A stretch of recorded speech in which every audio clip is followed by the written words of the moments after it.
I think we have a quorum. Pam, are you ready to go?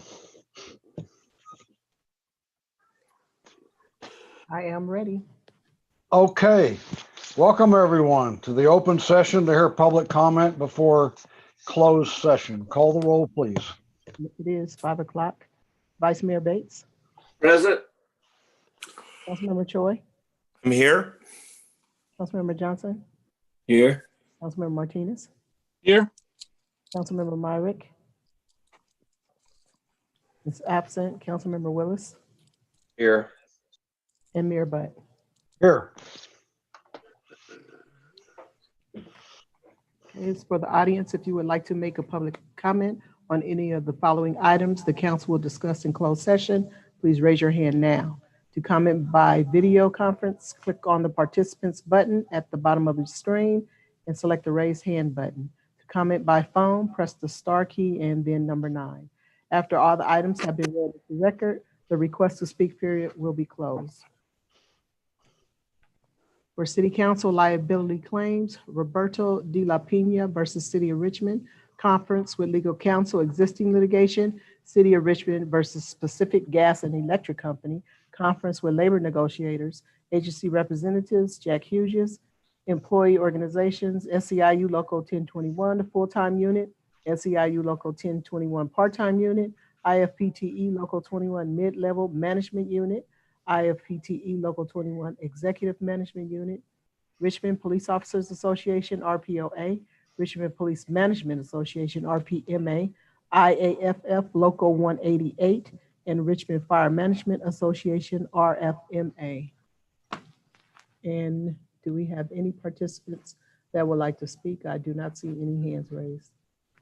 Sabrina, okay. I need to announce that I will be recusing myself on the item City of Richmond versus Pacific Gas and Electric Company. PG&E is a client of my architecture firm, Interactive Resources. And if there's nothing else, we are now adjourned to closed session. thank you.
Okay, Nat, since you got your hat, I'm gonna put mine on too.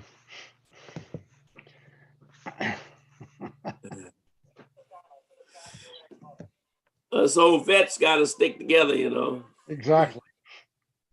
It is 6:30. On.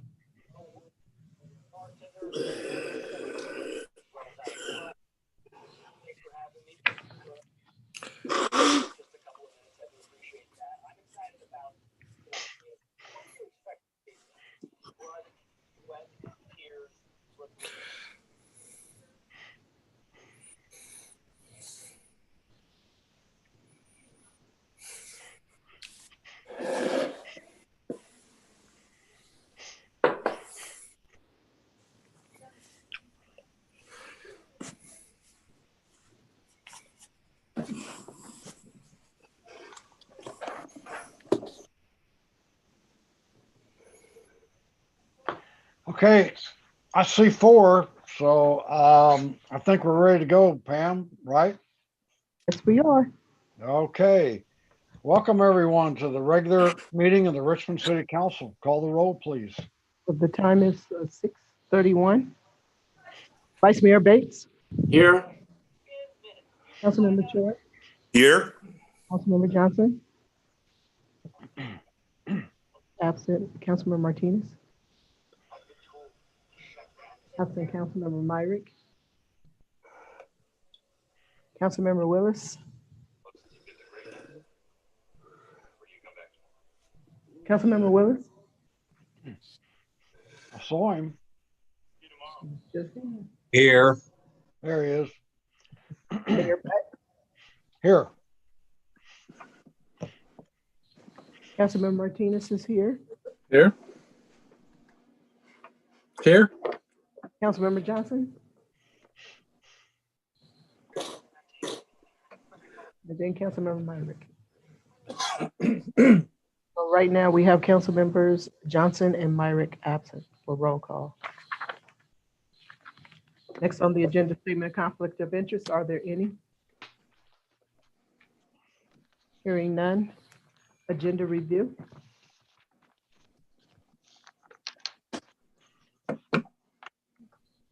For the public, anyone may make an oral comment, even if a written comment has previously been submitted. However, each speaker may only raise their hand once to make one oral public comment per agenda item. As we move through the agenda, I will announce the next item number and ask individuals who would like to address the council to raise their hand. After the item is read into the record, the request to speak period on the item will be closed. We will be holding open forum very shortly, so individuals who would like to address the council under open forum should raise their hand now. To comment by video conference, click on the participants button at the bottom of your screen and select the raised hand button. And to comment by phone, press the star key and the number 9.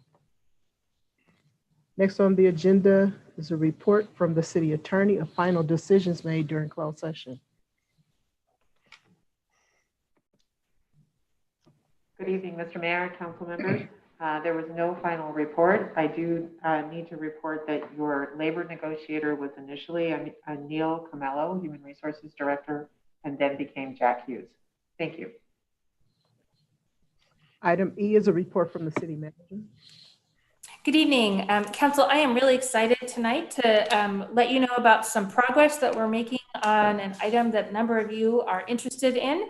And that is that we are starting to, a process to look at and make better use of city surplus land. So we are starting to spend some time gathering all the parcels and information that we need in one place. And we're also entering a formal state mandated process where we want some help from the public. So in sorting out the city surplus land, it will allow us to make some strategic recommendations about what lands we find to be surplus and therefore possibly used for development. And we're asking, as I mentioned, the help from public in doing this. And we're especially hoping to get some input from those with expertise in or a desire to develop low to moderate income housing. But of course, everybody is welcome. There are 2 community meetings that have actually been scheduled for this week. They are both happening Thursday, November the 19th. The first one is from noon until 1:30 in the afternoon. The second one is from 5:30 until 7 p.m.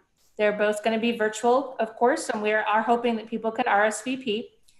You can do that by contacting Thomas Amolo, and we have information on the website, and the phone number is 510-620-5560. Again, that's 620-5560. Again, coming up this Thursday, taking a look and looking for some input about surplus land so that we can develop a report and make some recommendations. Thank you.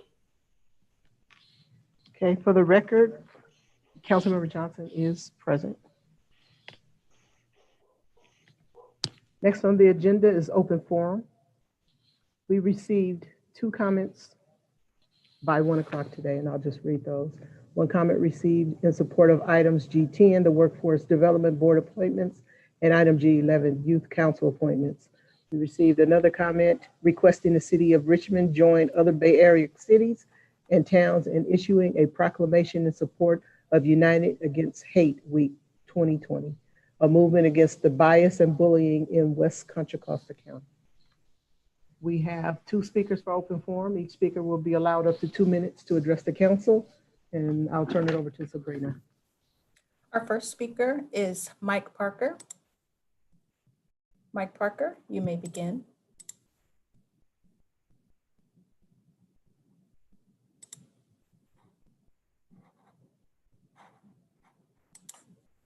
Mike?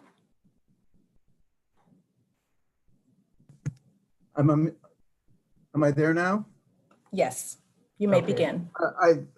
Good evening, Council. I just wanted to say that I think the decision of the Council to push ahead on the Zeneca project, sometimes called the Campus Bay project, when there are so many issues involved and when it will be the responsibility of the new Council to untangle them, is inexplicable to me. The only reason for pushing, there's no time pressure that requires these decisions to be made this month. And they can all wait until January. And I think that just understanding how difficult undoing some of these legal questions are would make the council, if they wanted to protect Richmond, allow this to move to the next council. Thank you. Thank you. Our next speaker is David Winterston.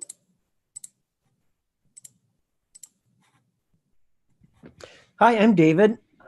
I'd like to thank the council, and I appreciate and agree with their proclamation about the Anti-Hate Week and the LGBTQ support week. In my humble opinion, they have been pulling their weight and deserve the same protection of the law as all of us. Thank you. Thank you. And that was our last speaker.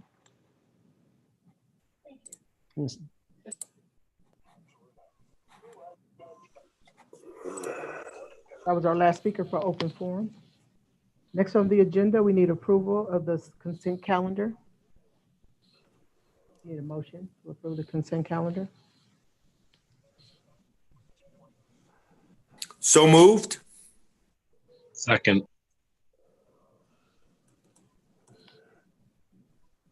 Mayor, you're muted.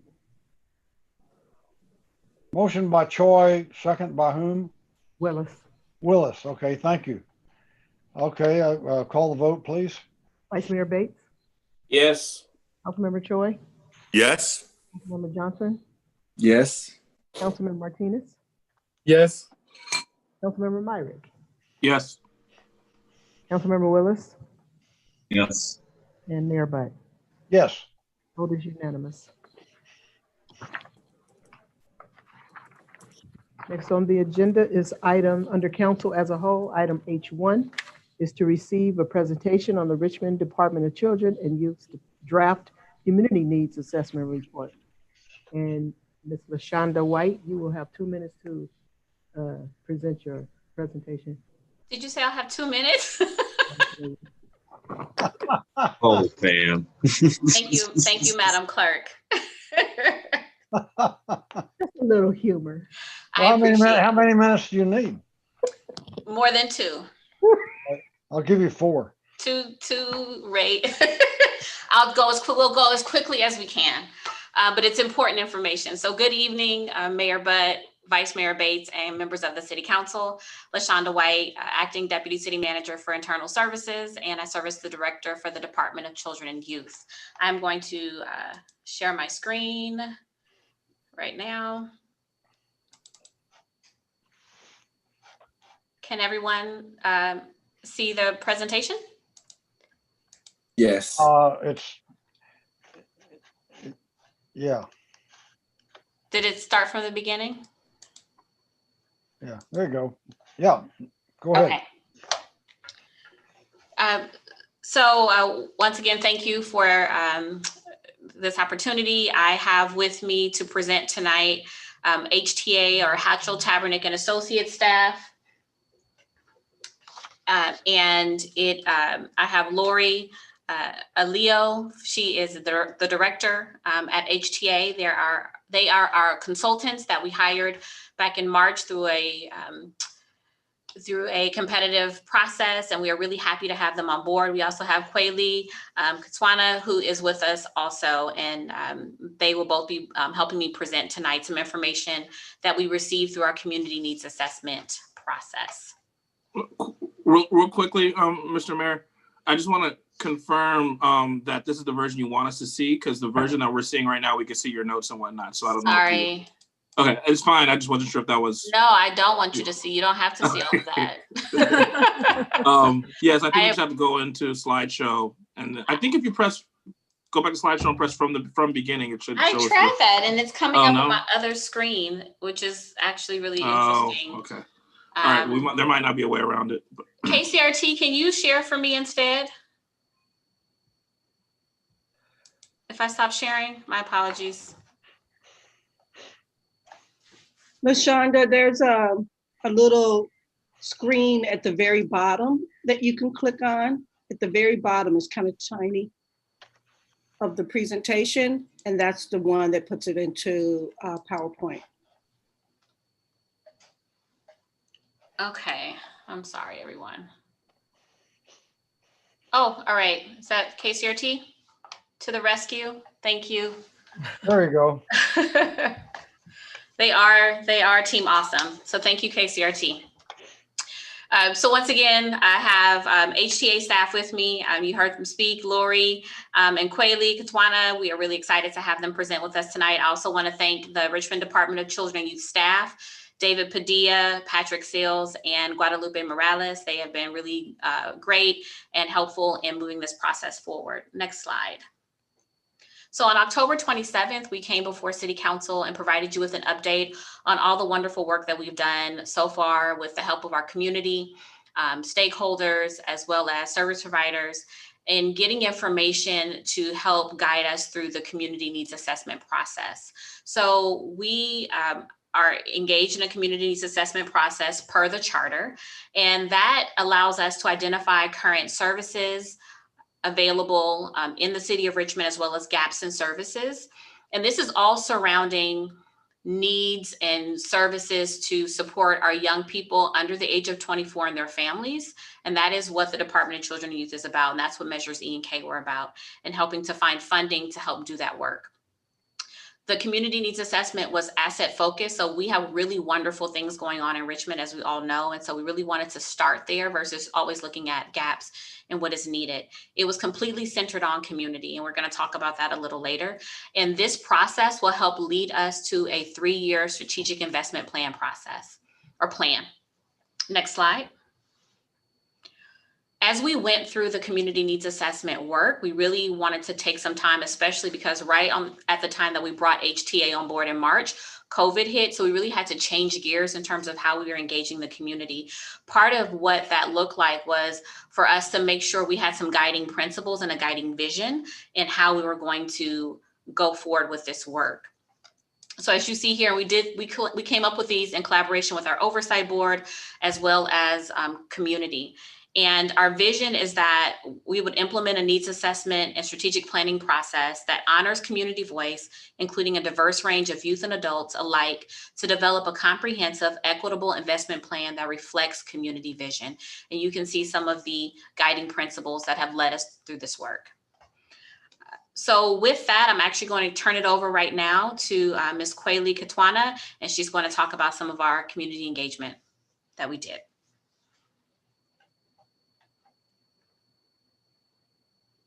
Kweli, you may be unmuted, so if you need to unmute yourself. And then you can go to the next slide, KCRT.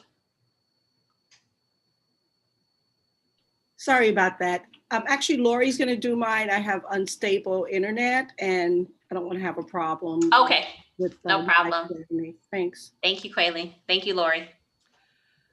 Good evening, Council, Mayor, public, and staff. We're really excited to be here and to share what we've been doing with the community needs assessment process.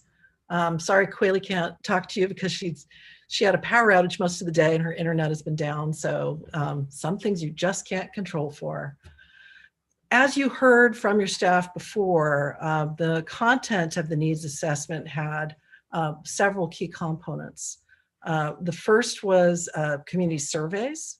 We did a couple of community surveys digitally. We had a number of community forums. We had planned to do community forums in each part of the city. That objective had to shift with COVID and things went virtual. And so we did a number of virtual community forums. And I believe what's on the screen there is actually a screenshot from one of those forums. We also did a number of focus groups. We did focus groups with a lot of the key populations that the initiative is designed to serve. We also did focus groups that looked at key issue areas. We did a number of interviews, and those helped us to understand the environment, what different organizations were doing. And we've been doing those at different phases of the work. And we looked at a ton of data. We went through both good work that your staff has done in different departments, many different city reports. We looked at reports from nonprofits. We looked at reports on health from health providers. We also just dug into a lot of raw data and explored and mapped data and tried to figure out whether anything stood out in terms of these issue areas, trying to where we could segment the data so we could try to identify equity issues between different groups, some of whom might be suffering disproportionately. So that work has recently, we've drawn it to a close, and we've got a draft report up on the city website for feedback. Next slide, please. And we have some emerging priorities, and that's what we're going to talk about this evening. There are 6 emerging priorities, and these priorities came up across groups. There's not one of them that is just limited to a single group. These are priorities that touch a lot of folks in your community. The first one is mental health and wellness. The second is education support and employment training support. The third is out of school time, after school, sports and enrichment programming. The fourth is information, guidance, case management, violence prevention, basic needs. The report is kind of long. The CNA, the Community Needs Assessment Report, is kind of long, and there's a lot of data in it. And if you want to go do a deep dive, you know, it's there. But I'm not going to take you through all of that tonight. I'm just going to touch on each of these areas and give you a flavor for some of what we found. Next slide, please. The first priority around mental health. This came up across numerous groups, numerous focus groups. Some of what we heard was this widespread trauma in the community and the need for trauma-informed and mental health programs. There was a concern about behavioral health and that some youth are turning to alcohol and drug abuse. There was also the clear message that there was a need for culturally fluent approaches.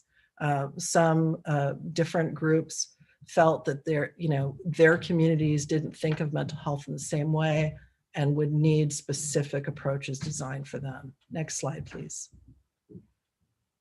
So this is a piece of data from the California Healthy Kids Surveys, the CHICS surveys. And this is district staff who believe that student depression and mental health is a problem at school. And they were asked this on a Likert scale, from thinking it's an insignificant problem to a mild problem to a moderate problem and a severe problem. And what you see is as the kids get older, it becomes more of a problem. And it's pretty dramatic how big the problem is. In elementary school, you see only around 20% of folks, or 20% of the kids are judged as, or I'm sorry, let me stop. Only 20% of the respondents who are staff thought that it was a severe problem. By the time you get to high school, you see that 42% of the staff think it's a big problem, or 52% of the staff. I don't have my glasses on, I apologize. And then if you're looking at the non-traditional schools, it's even more dramatic, with 78% of them thinking that it's a moderate to severe problem. So you see, as the kids get older, probably because some of these issues are unaddressed, the problems become more serious. Next slide. And when we delved into different populations, you saw that there were some pretty dramatic differences. Here, we show responses around suicidal ideation. These were asked of students in 9th and 11th grade. And what you see is kids who are uncertain of their sexual identity have had 28% have had suicidal ideation. Those who are straight, only around 10%, 10.8%. But when you get to kids who identify as gay, lesbian, bisexual, 42.5% have had suicidal ideation, which really, that means they've really thought about it seriously and how to do it. So this is significant. Next slide, please. The next priority area is education support and employment support. And again, it emerged across surveys, focus groups, forums, and other resources. There's a desire for these kids to be successful. Richmond kids are striving against odds to be successful. There's a desire for more access to college programs that can put them on that path, for tutoring, for wraparound support to really build toward their future. For immigrant children, youth, we heard a lot about needing accelerated language learning, particularly for recent immigrants or for kids who were unaccompanied minors. We heard requests for mentoring, for internships and job skills training that they thought were key to their success in the job market as well. And finally, there's just the basics around that really comes up around COVID of high-speed internet, computer equipment. Some of the kids even mentioned the quality of books in different schools as being unacceptable. So this was definitely an important piece. Next slide. So I chose graduation because graduation is just, it's a really important indicator. And what you see in this slide is that it varies by school pretty dramatically. With the non-traditional schools, the Greenwood Academy, for example, you get 45% of the kids graduating. With Kennedy, you get 70.5. And you contrast that with middle college, where it's 99%, or Hercules, where it's 93.7. There's definitely a disparity happening here. Next slide, please. And it's really critical because, kids who do not graduate, who do not complete high school, often may also not have employment, and they then are in this category of disconnected youth, kids who are without unemployment and who are not in school. And what you see in this is that lower line is Contra Costa and the rates of disconnected youth. And that top line is Richmond. And that says a lot about what's happening in Richmond. Prospects for disconnected youth are pretty bleak. So this is a pretty serious indicator that something needs to be done about this. Next slide, please. So many of the CNA participants reported that there really weren't sufficient supportive programs. And here's just a couple of quotes from our Asian youth focus group. We need programs like college prep that can help you find mentors in the career you want to be in. It really helps you. It helps people create a network. They talked a lot about the disparity between schools as well, and disparities between other communities that some of them had attended school in and what the schools were providing in Richmond.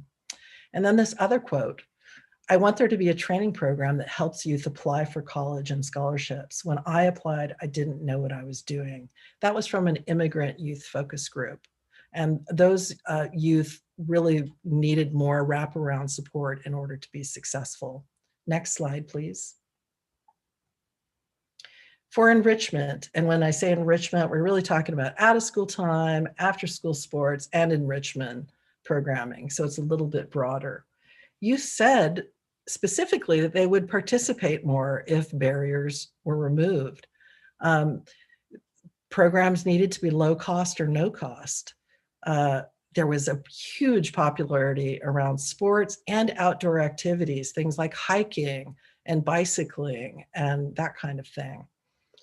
There was a desire for culturally relevant arts and other programming. Youth really want to be able to celebrate their culture. They don't want to feel like they're somehow outside or other. They want programming where they can celebrate it and educate others about their cultures.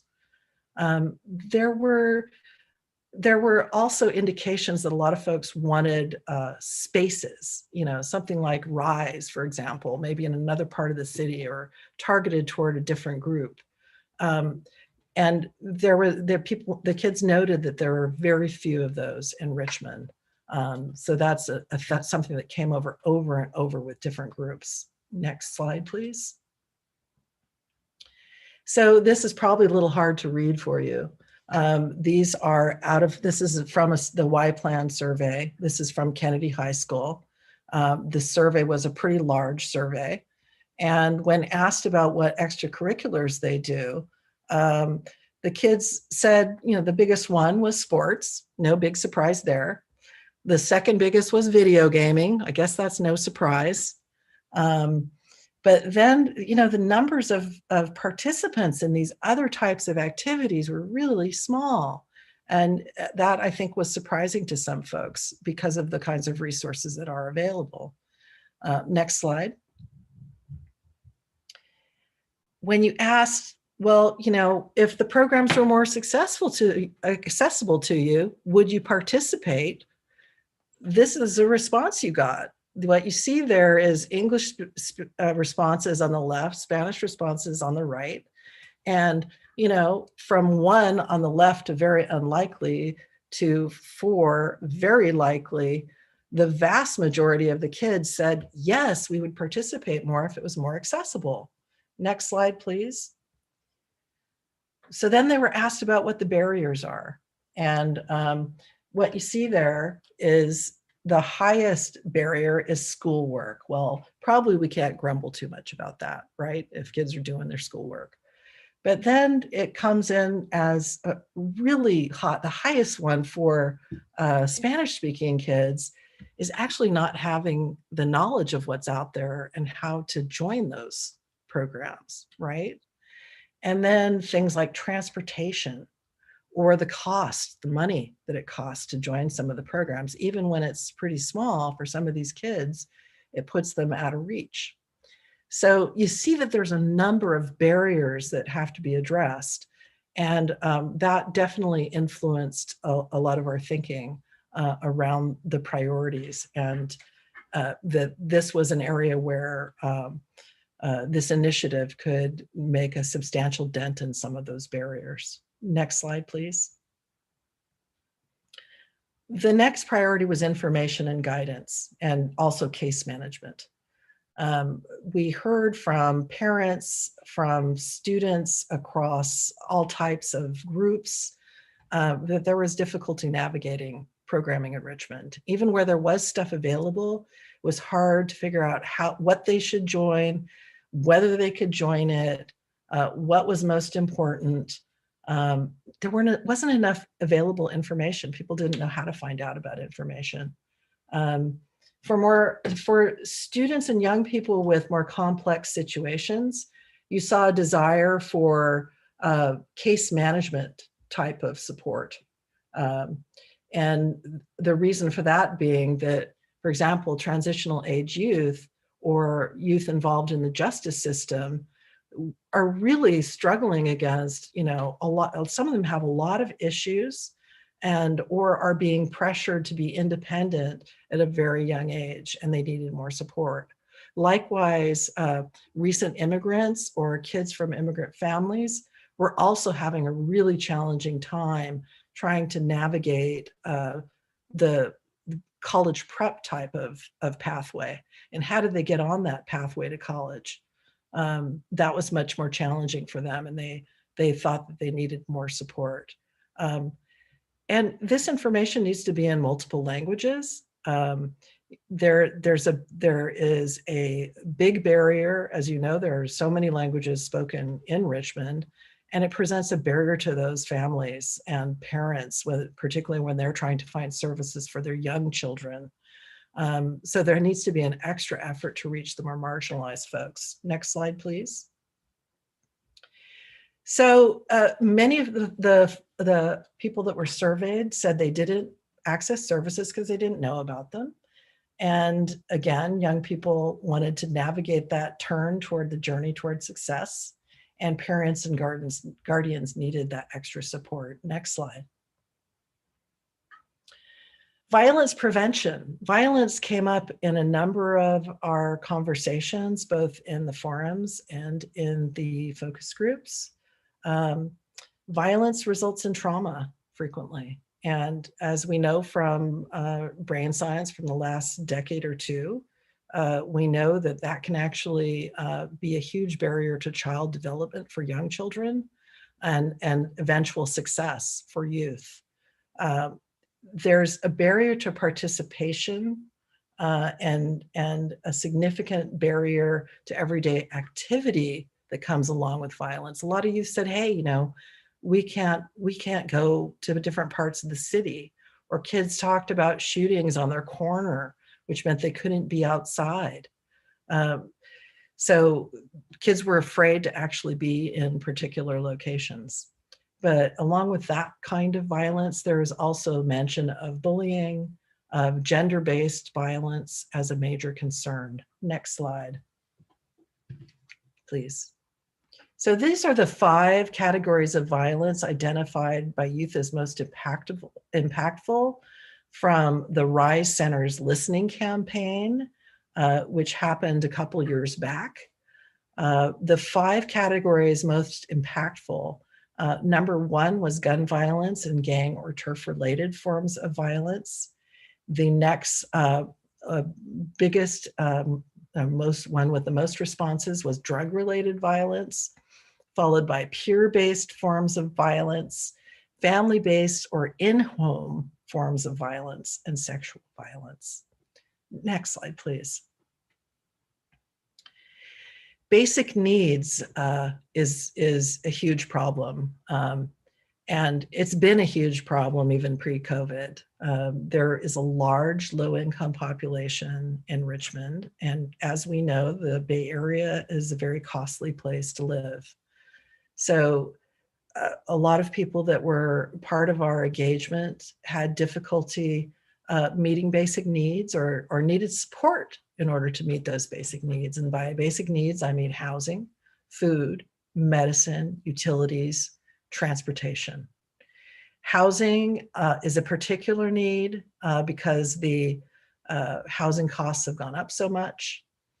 And here, the map that's on the screen right now shows you households with children under 18 who live under the federal poverty level, which is a really unrealistic measure for the Bay Area. It's about $24,000 for a family of 4. And so you see all those little dots represent, could you go back to the map, please? Well, if you could go back to the map, that'd be great.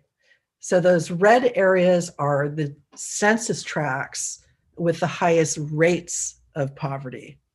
And then all those little dots represent a number of families in poverty, number of households in poverty. And so sometimes you get rural census tracts that look, like they're have very severe problem, but there's not many people that live there. But what you see is the census tracts that have these high levels of poverty actually have a pretty dense number of dots there, saying that this represents a lot of folks in Richmond. Next slide, please. And there's more details in the report on that map.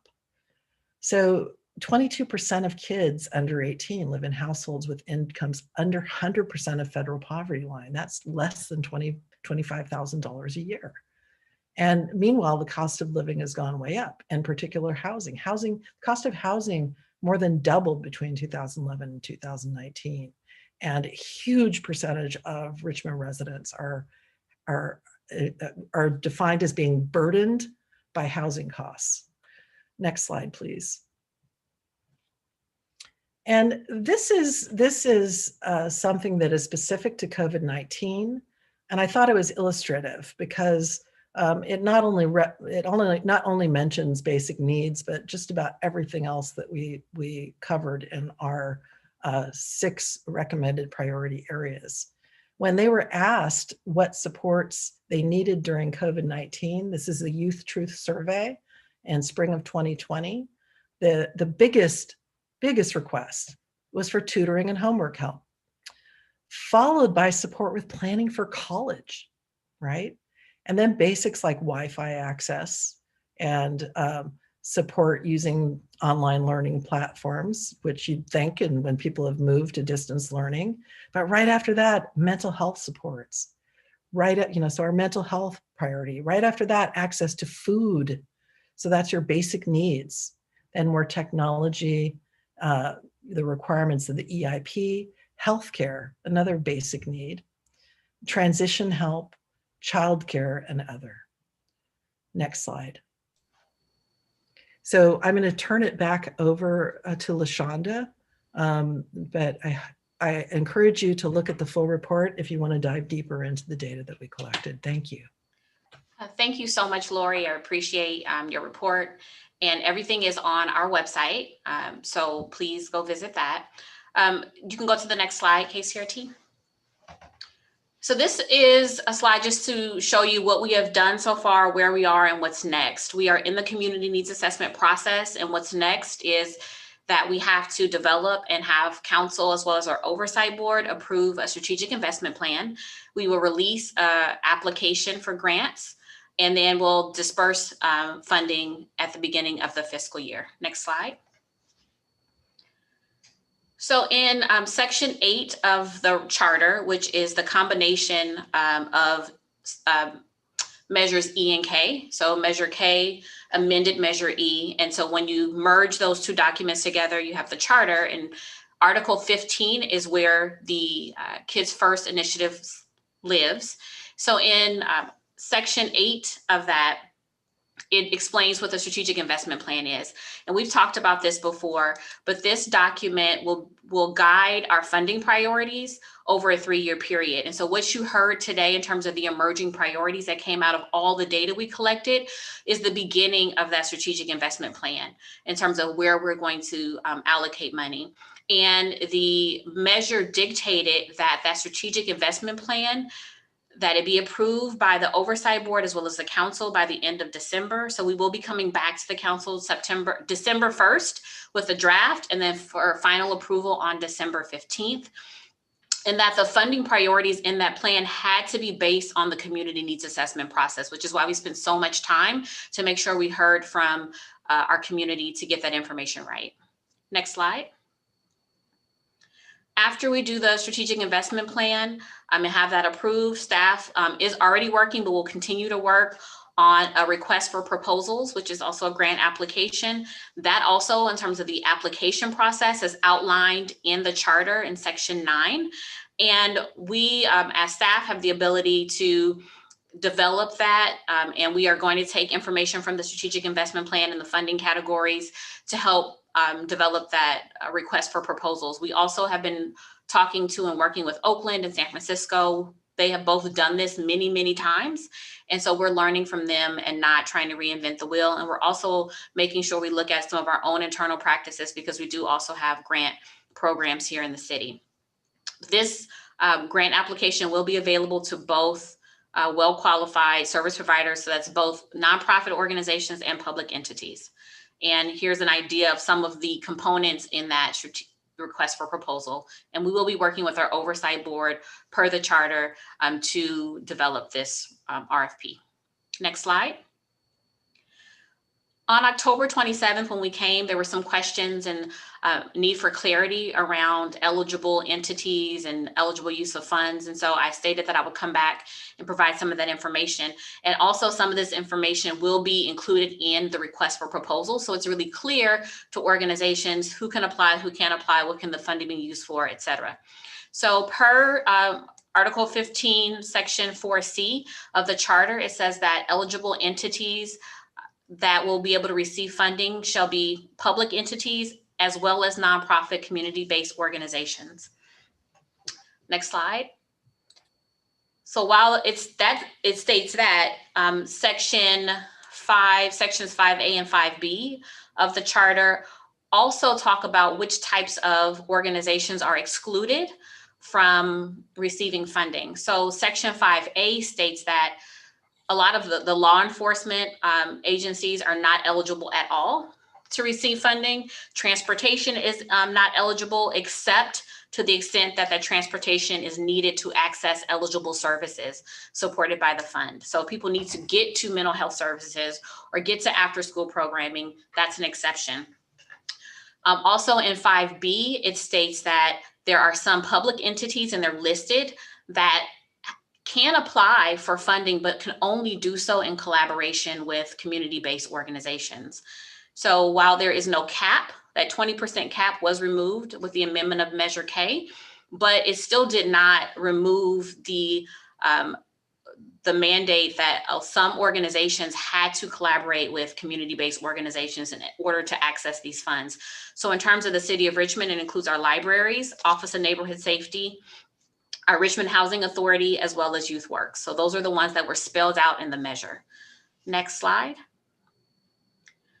Another thing that came up on the 27th was around the percentage of funds. And so what is clearly stated in the measure in section 4D is that of the next year, when we start with 1% of the general fund being allocated to this measure or to the department and to the fund, the measure allocates that 10% of that 1% can help support the department. So it can be used to help administer the department and the fund, including staff and other things. And then when it's time to evaluate the program, we can use an additional 5% of that 1%, 2%, or 3% that is allocated. So therefore, the remaining amount will go out in the form of grants to both public entities as well as community-based organizations. Next slide. Finally, just bringing it back to the draft community needs assessment report. It is available on our website at richmondyouth.org. We are taking feedback until this Friday, November 20th. It's been posted for over a week.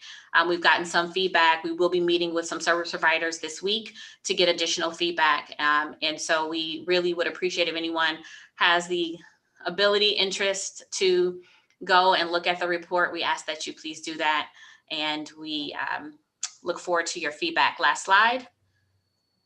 This just is to say thank you. We're open for any questions. I have other staff available on this call, and you can reach us on Facebook, Instagram, or via the internet. Thank you. Thank you. Are there questions or comments from council members? Councilmember Mark. Thank you, and I want to thank you all for such a thorough presentation and for doing such a thorough assessment. What's one thing that sort of is clear to me from that presentation is we're going to have to do a lot of work around trauma-informed care and trying to figure out how we have more mental health resources for young people in our community. And it's really, I think it's an issue that people are trying to figure out all over the place. I know that folks who've done this work know about ACEs, which is the adverse childhood experiences, and that there's like scales to it. And, you know, in Richmond, I think probably if you did a full assessment of that alone, you'd see that we probably have a lot of kids on, unfortunately, the higher end of the scale, meaning they've had a lot of traumatic events in their youth. I'm wondering what types of programs we're thinking. I mean, let me not ask that, because I think that's something that probably will get worked through in the process. But I'm glad that we're looking at it, and I'm glad that we're aware of it so that we can make sure that the programs that we are able to move forward through the Department of Children and Youth actually get at that issue, which I think people have been trying to deal with statewide and haven't been able to crack that nut of how do you really provide the type of mental health care that young people need. And then the other thing that was clear from your presentation is that there's a lot of programs that are out there even now that youth are struggling, it looks like particularly in the immigrant community, to have knowledge of or access to. It struck me even when the quote was read by the student who had said something about the need for help finding access to money for college. I mean, Richmond Promise, not only, you know, it provides money, doesn't provide enough for a full ride, but they definitely help people find other money. That's one of the things that they do best, you know, is on top of the money that they have, making so that's an easy thing to set up. So if people don't know that they can do, if you're in Richmond and you're trying to go to college and you don't know that you could do that, then that means we failed in that aspect of it. Not in having the service available, in the aspect of making sure everyone's able to, everyone knows about it and is able to benefit from it. So curious to how you're planning to coordinate with Richmond Promise. I know, again, that too, I think was an immigrant student that made that comment. And I know that that had been sort of noted, that that among that population, the sort of just not being aware of programs and not being able to access them because you don't know how to access them has been a bigger issue. So I'm curious to know, in terms of that specifically, but in terms of general, that issue of better access for the immigrant population, what sort of takeaways we've had and what we're planning to do going forward. Thank you, Councilmember Myrick. So a few good things that I want to mention. One, we actually have really good relationships with a lot of the service providers. So I know Jesse, the executive director of Richmond Promise. We've had individuals who from Richmond Promise, from the organization that attend all of our meetings. And so are also hearing the information as we're presenting it. And we will continue to meet with internal city departments, which is what we do. Also meeting with outside entities where we have our service provider working group. And that's why we have this group, that it's not mandated that we do that, but we decided that it was really important that we convene service providers so that we could all collaborate and talk about what's needed, what's missing, how can we work together more, how can we share information. So our goal is to have those meetings on a quarterly basis. Through this process, we've been doing that sometimes quarterly, sometimes a little more, depending on what's happening. So for example, we're having a meeting this Thursday to talk about the community needs assessment, the emerging priorities, what we're hearing. And during that meeting, we're going to be asking service providers as well as others who join around, for example, mental health. When we look at that one, what types of strategies, what types of services do we need to think about connecting funding to help address the mental health needs of our community. So we are going to be working on that. We really do agree that part of our work as the Department of Children and Youth is to make sure we stay connected with those who are really connected with our young people and their families. So we have relationships. We'll continue to strengthen those relationships to make sure that those services are being provided as needed. And sorry, one last thing on that too, as it relates to the immigrant population. I'm sure that we're already doing a lot of our materials in Spanish, but obviously this is a very, very diverse community. So there's more languages than just English and Spanish spoken. So I'm wondering how we're going about that to make sure that for as many services as possible, there's things are available in different languages, to the extent that that's one of the barriers. We definitely have been thinking about that. David Padilla on the Department of Children and Youth staff, he also is working on equal access. And so we're looking at that. One thing we are trying to make sure we do in the Department of Children and Youth is every meeting we've had, we always have translation available. All our documents, really make sure as many as possible are translated into Spanish. So we're trying to do all that we can to make sure at least our documents and information are available in Spanish. But we are also looking at it holistically in terms of how we can support the rest of the city and making sure that we can provide information to our population, to the populations in need in various languages. So we continue to work on that. Some of that takes money, of course, but we're doing what we can with the Department of Children and Youth, but it is really important and we are looking at it. Councilmember Willis, did you have your hand up? Yes, I did. Thank you. No, yeah, it was a mixed presentation. It was a good swab on like where the community's actually at, because folks have been saying a lot of these issues for years in various formats at community meetings or public comment. And also, good information, but just kind of depressing, like that's how a lot of our youth actually feel in a community. And that was only a swab of some of the issues. Like another thing, a couple of things that I didn't see personally that I thought would have been useful is actually the breakdown for the impacts on trans youth too, because it's more than how you identify, but it's also like if you're in that category of trans youth, then what is that swab for them? What is that impact? And I do like the fact that we talked about where housing was in 2011 versus 2019 and how much the cost has gone up. One thing that things I would have liked to see personally, the presentation was very informative, but another thing I would have liked to see is income breakdown too for the general population, and also just more if there was an availability to show how this impacts different races in our communities too. I've seen that we had that map that did show a good little swap, but that's information that I know I would have wanted to see too, because I know the deeper you go, the more it highlights what the impacts are. And when you can highlight and do that type of breakdown, it's still difficult to look at, but it makes it easier to see how do we best serve different populations.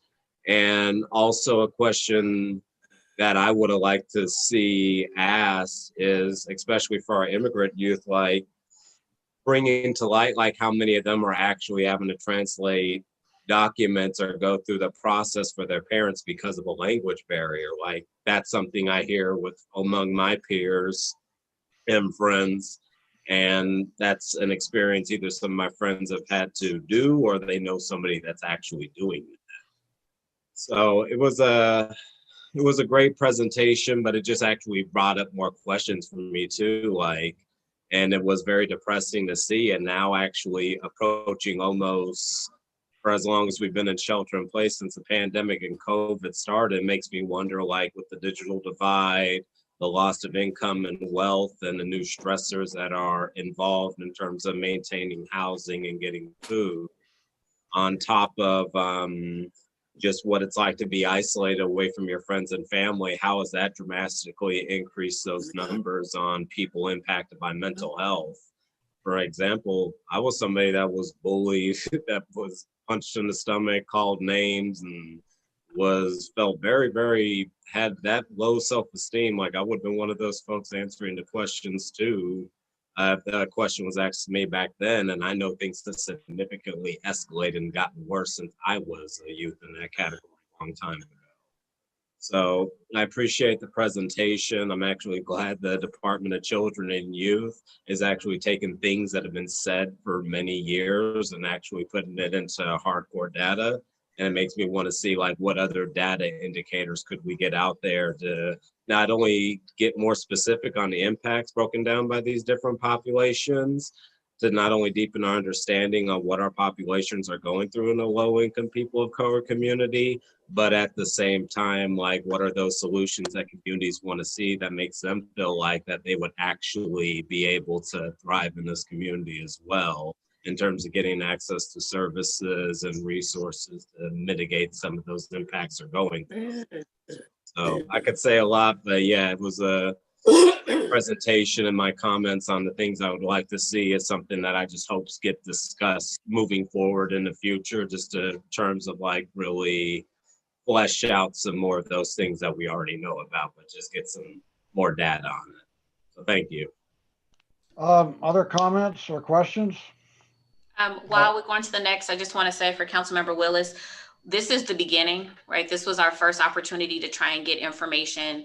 This is why we did, surveys, getting data that already existed. We did interviews with individuals, really trying to make sure we were able to get as much information as possible. And as you said, it's only a snapshot in time, and it's only looking at a certain number of individuals who we were able to connect with. So this won't be our only time of collecting information. We want to continue to collect information and find out more in terms of what our community needs to not only survive, but thrive. So thank you. Can I add to have that, all my Lashonda? confidence, and I'm glad that this department exists and that we were able to get this in the city. I think it's something that's very important and honestly should have been done 10 years ago, but we're here today and I'm grateful for it. So thank you all for your hard work. I just want to help out with the next iteration of the survey. We appreciate it, and we take that. So Lori, Mayor Butt, is it okay? Vice Mayor Bates, I believe you're next.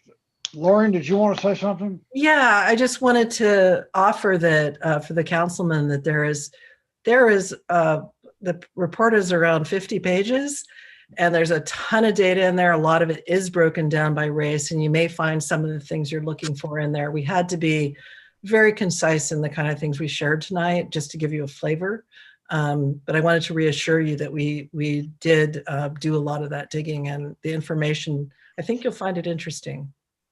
Okay, Vice Mayor Bates. And we did, I'm sorry. Well, I thought the report was quite thorough considering the time element.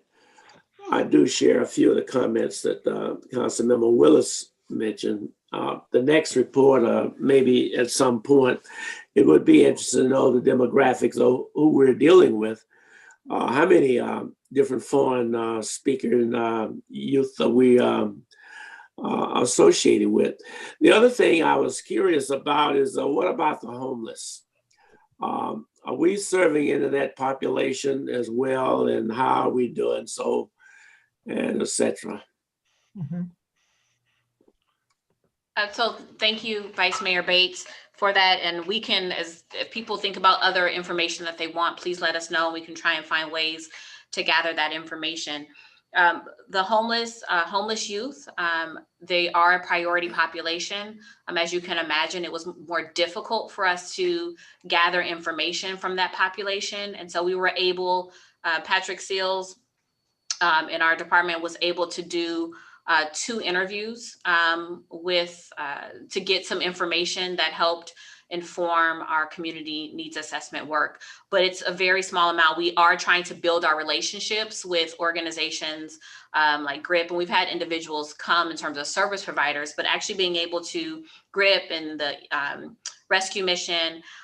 Also, there's other organizations that help house homeless young people. And so we're trying to build our relationships so that we can have additional conversations with those organizations and then help build that trust so we can actually be able to maybe get some information from young people experiencing homelessness to help further inform our work. So we do agree that it's a priority population, number one, and we need to continue to do work to be able to really make sure we hear from them. Okay.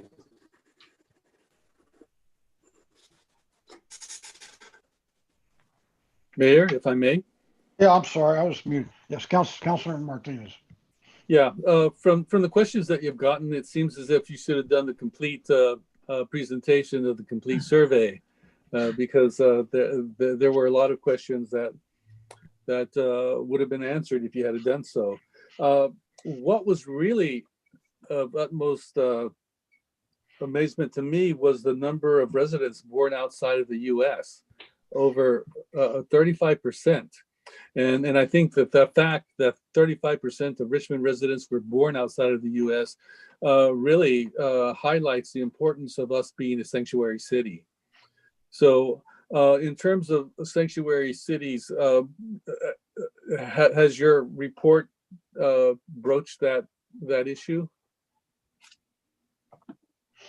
We did not. We recognize the diversity of Richmond, and we definitely were able to hear more from immigrant youth through our Y Plan youth survey through Kennedy High School, which is where we got a lot of information and got to hear from a number of immigrant young people, which was extremely helpful. But we did not talk about the sanctuary city component, but immigrant youth and their families are a priority population also. And so we want to continue to engage with organizations that really directly work with that population to make sure we understand their needs as well. Can I add something? Of course. We did also hear from immigrant youth about the everyday fear they experience that their parents will be deported. So definitely we heard some of that, and it was pretty heartbreaking, and that is definitely impacting those youth. Other comments? Well, I have a few more questions. Sure, go ahead. Yeah, in terms of the surveys, how many languages were they translated, and were there enough surveys given out to people who spoke other languages?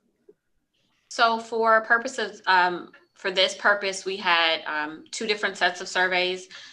They were only in English and Spanish. We have not in the city opted to have additional information translated into anything other than Spanish right now. So it was just English and Spanish. So through the Y Plan project at Kennedy High School, we received over 600 surveys in English and Spanish from young people, not just at Kennedy High School, but other young people. And then we did a separate one of youth and adults, which was translated in English and translated into Spanish as well, which was over 100 results. So we could have, of course, with over 100,000 residents, we definitely, could have had more information. And then we had our community survey, which is in English and Spanish also, where we received some data for this purpose.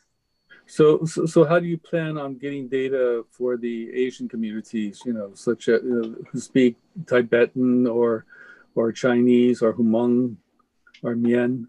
Yeah, through our equal access work, we really need to look at that. And through the Department of Children and Youth, we do have some additional funding. So for future iterations of surveys, this will not be the only one. We definitely can look at that. What's great is that we have we're building relationships once again with organizations that work with these different populations. And we are, you know, we continue to try and work with them and see how they can help us be able to get information out to those different populations, but we can work on that. We haven't done that yet, but we can continue to look at how we can translate into additional languages. And one final question. We are a very diverse city, and with COVID, it seems like there's a lot more isolation and lack of opportunities to intermingle. So are you working with any community organizations who is focused on bridging the gap between cultures? We have a number of organizations. I don't have the number with me right now, but you know, more than 40, 50 nonprofit community-based organizations and public entities that attend our meetings that we're working with, and we know and have relationships with even more. So I don't know right now which of those organizations, as part of their mission, is to bridge the gap between the different cultures. But we can continue to, as we get to know our organizations and work with them, we can continue to keep that in mind. But I'm not sure off the top of my head which ones have that in their mission to do that work. All right. Well, I'll use this as my platform to promote that focus. Thank you. And also what I don't know is if there are we got so much data from different sources, and Lori explained some of those sources might have gathered information in other languages. I just am not sure about that. If I could add one other thing, is it okay? I wanted to also add that we did have focus groups of populations, priority population focus groups of 90-minute focus groups where we asked them questions. There were somewhere between, you know, some of the focus groups were 8 to 10 people, some were a little bit larger. And that did include LGBTQ plus groups, a focus group, where there were some, at least 2 trans youth who were in that group who informed what was happening and some of the questions that we had, who informed some of the data and the information that we collected. And also there was an Asian group and an immigrant group, in addition to African-American and some of the other priority populations. So I just wanna not leave it out there that we didn't collect information directly from some of the priority populations, because we did, and actually one of the most intense ways that we could collect the information. Thank you, Quaylee, for adding that.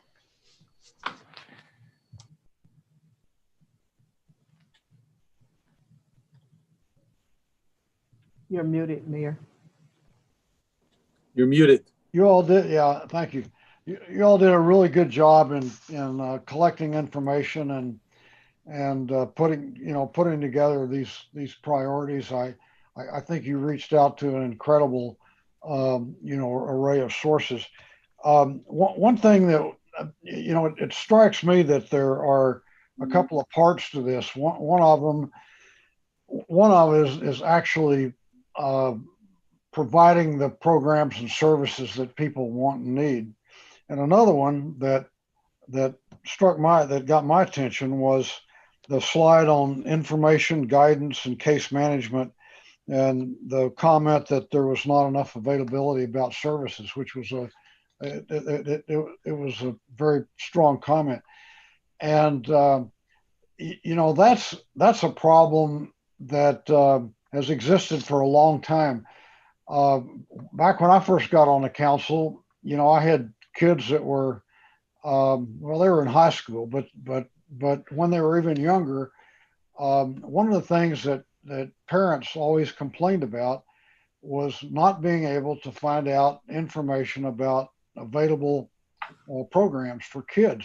For example, let's say you wanted your kid to get involved in a sport like baseball or something. And, there was no information out there. What you did, you started asking around other parents, and you know, finally you'd get a name and a phone number from somebody, and you'd call it up, and somebody would say, yeah, you know, I coached that team last year, but I've retired. I turned it over to so-and-so, but I don't have his phone number. I don't know how to reach him.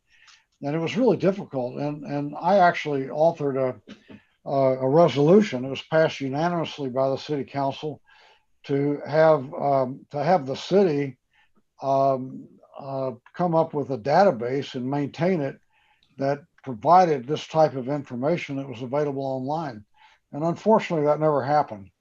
But I think that's something that it sounds like it might get funded under this program. So, you know, providing the opportunities is one thing. Giving people access to some way to find out what they are and where they are and how you get involved is another really important part of it. And I hope to see something like that developed. Do we have any comments from the public? Yes, we do. We have one comment that came in by one, and they were just in support of the item. Are there any other speakers that would like to address the council on this item? Please raise your hand now.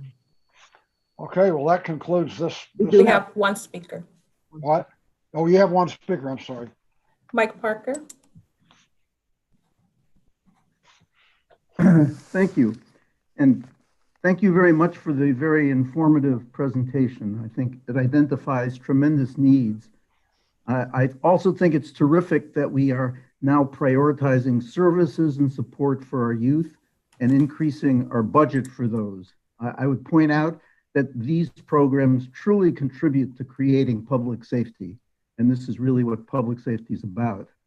I'm concerned a little bit about the process for developing the strategic who does what in this thing. I think the process for developing the strategic investment plan does a great job of getting community involvement and knowledge. But I think the process needs to be made clearer that once the SIP, the strategic investment plan, is approved, the next step should be determining which proposals can in fact be done by our public infrastructure and assigned to that infrastructure. And then following that is when we put out requests for proposals and to other organizations in order to get this done. We don't want to set up something where there is just already built-in conflict between the city and other agencies and nonprofits about how we're going to proceed on these things. It should be a cooperative program. Thank you. Thank you. Was that the last public speaker? Yes. Hey, Mr. Mayor, I have one other quick question, comment, if that's okay. Yep. No, the mayor's comments before the public speakers brought out a question for me. Whenever possible, I think it'd be a good idea just to ask youth, how accessible do they feel like City Hall is? And this might be slightly embarrassing for me, but me growing up here, thinking about even going to City Hall or having access to City Hall or talking to city officials, felt like it was more of a special thing, like I didn't belong there personally, or I couldn't get that kind of access even if I seeked it out because I didn't really feel special enough to come to City Hall. And I mean, that's just a barrier for me as a youth, but it really brings up the question, like, do youth, one thing, know where City Hall is, and do they know they can actually have access to services if they went in and talked to somebody? Just a general question, because I know I didn't feel like it. And the only reason I'm even here now is because I got involved with groups that did a lot of city work and advocacy around the city. And that's when I started getting involved and being like, oh, I can actually show up here. I do belong here. But up until that point, I didn't actually feel like I belonged anywhere near local politics or government because I was a low income person. So it just makes me curious, like how many other kids or even adults feel like that when it comes to how they identify with the city of Richmond and the government. Thank you for that. If I can make two comments. One, regarding the access to information, one thing that the department does want to do, especially after hearing and sitting in on a lot of these conversations, is be the resource, like have a one-stop shop for young people and their parents. So because we're working with so many service providers, both public and a nonprofit, how can we gather information and be a repository for that information so that parents, young people can go to our website, be able to click on 0 to 5 age category and see all the different programs, whether they're provided by city departments, the school district, or community-based organizations. So that is definitely something we are looking at and wanting to do. And we also want to be a repository for data. So as we're collecting information, we want to have it be in one place on our website so that other organizations can use it to hopefully access additional funding to bring to the city of Richmond to help support our young people. And then finally, with regards to youth access and to City Hall, that's part of, I feel like for the past, at least as long as I've been here, 14 years, the city has worked with Y Plan, Youth Plan, Learn, Act Now, where we went with Kennedy High School and different community-based organizations, Richmond Kennedy High School, where we get into the classroom and we as government go into the classroom talking to young people. We actually had young people from Kennedy High School come here and we showed them around. So it's, I know not everything, but it's a piece of how we can get young people to feel comfortable with government, understand what government is, and working with our institutions to help make sure that we are reachable and accessible. So thank you for that. And we'll continue to do that work. Okay, we've heard all the public speakers. Any final comments from council members? If not, that takes us to our final item. Item I, would you call that? Thank you so much. Thank you, HTA. Thank you, Lori and Quayle. Have a good evening. Item I is a report of officers, referrals to staff, and general reports, including AB 1234 reports. Do we have any reports from anyone? Yeah, a quick report I wanted to give as I was listening in on the County Board of Supervisors meeting. And for those that are unaware, I'm sure people have been paying attention. We've entered like the critical tier when it comes to COVID-19 and the amount of infections that are spreading around the county. And the state's even going to be considering even doing a curfew, which is controversial because of how bad it's gotten. I mean, back about a month ago, the county was reporting about 24 patients that were hospitalized because of COVID. And as of like yesterday or this week, they got over like 64 people that are hospitalized right now, which is a huge jump in a short time.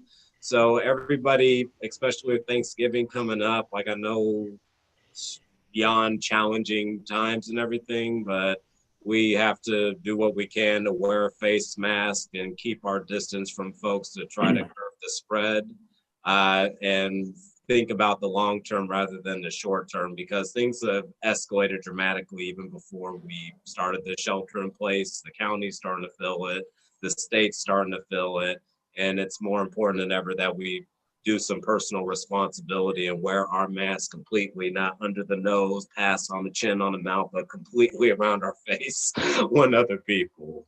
That's the only thing I want to say. Thank you. Okay, thank you. Anyone else?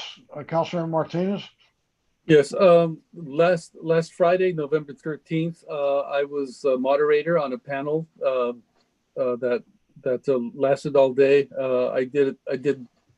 I did a panel on smart growth in the face of water crises 2020. And we had representatives from Antioch, Lamar Thorpe, the mayor-elect, Rich Constantine, the mayor of the city of Morgan Hill, and Michelle Bananois from the California Department of Water Resources. It was a great conference. So that was it. And then it rained, right? Yeah, thanks to me. Okay. Anyone else? Okay, I think I'm going to shut this down. Thank you, everyone. Have a nice evening. We are adjourned. 7:47. Thank you. All right. Take care, everyone. Be good.